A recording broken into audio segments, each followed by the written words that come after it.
एक और देश में कोरोना वैक्सीन की किल्लत है, वहीं लगातार टीके की बर्बादी सरकार के लिए चिंता का कारण बनी हुई है। पिछले दिनों प्रधानमंत्री नरेंद्र मोदी ने टीकों की बर्बादी रोकने के लिए केरल की तारीफ की और कहा कि कोरोना के खिलाफ जंग को मजबूत करने के लिए वैक्सीन की बर्बादी कम करना सबसे अहम है। लेकिन चिंताजनक तथ्य ये है कि देश में कोरोना टीके की औसतन 6.5% खुराक बर्बाद हो रही है। पिछले दिनों हरियाणा में 2,29,000 लोगों को लगाई जा सकने वाली वैक्सीन बेकार चली गई। वैक्सीन बर्बादी के मामले में तमिलनाडु, हरियाणा, असम, पंजाब, मणिपुर और तेलंगाना सबसे आगे है।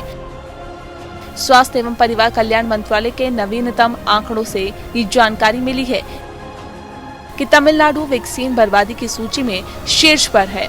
यहाँ पर अब तक सबसे ज्यादा 12.1% वैक्सीन की डोज बर्बाद हुई है। इसके बाद हरियाणा का नंबर आता है, जहां पर अब तक 9.7% डोज की बर्बादी हो चुकी है। पंजाब में 8.1%, मणिपुर में 8% और तेलंगाना में 7.5%, जबकि राजस्थान में 5.5% और बिहार में 4.9% और मेघालय में 4.2% कोरोना वैक्सीन बर्बाद हो चुकी है। वहीं सबसे कम वैक्सीन बर्बाद करने वालों में अंडमान एवं निकोबार, दमन एवं दीव, गोवा, हिमाचल प्रदेश, केरल और मिजोरम शामिल है। सवाल उठता है कि आखिर ये वैक्सीन बर्बाद क्यों हो रही है।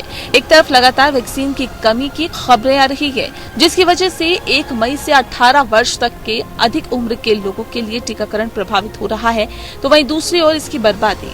आखिर क्या कारण है? दरअसल वैक्सीन की एक शीशी में 10 से अधिक डोज आती है और अगर शीशी एक बार खुल जाती है तो सिर्फ 4 घंटे के अंदर ही इसका इस्तेमाल करना जरूरी होता है। अगर ऐसा नहीं होता तो वैक्सीन खराब होने की आशंका बढ़ जाती है। स्वास्थ्य मंत्रालय ने राज्यों को टीके के भंडारण के लिए निर्देश जारी किया था कि टीकों को 2 से 8 डिग्री सेल्सियस तापमान के बीच ही रखना जरूरी होगा। इसका सही पालन न होना भी टीका बर्बादी का एक कारण बन रहा है। राज्यों में टीकाकरण की ताजा समीक्षा रिपोर्ट में पता चला है कि देश में कोरोना टीकाकरण के दौरान विभिन्न राज्यों में टीके की 58 लाख से ज्यादा खुराकें बर्बाद हुई है। केंद्र सरकार ने प्रति खुराक 150 रुपए की दर से इन्हें खरीदा था। इस हिसाब से टीकाकरण के लगभग 90 दिनों के भीतर ही सरकार को 87 करोड़ से अधिक का नुकसान हो चुका है। गौरतलब है कि सर्वाधिक प्रभावित राज्य महाराष्ट्र में भी अभी तक दी गई 1 करोड़ 6 लाख खुराकों में से 95 लाख का इस्तेमाल हुआ, जबकि 5 लाख से ज्यादा खुराक नष्ट हो गई।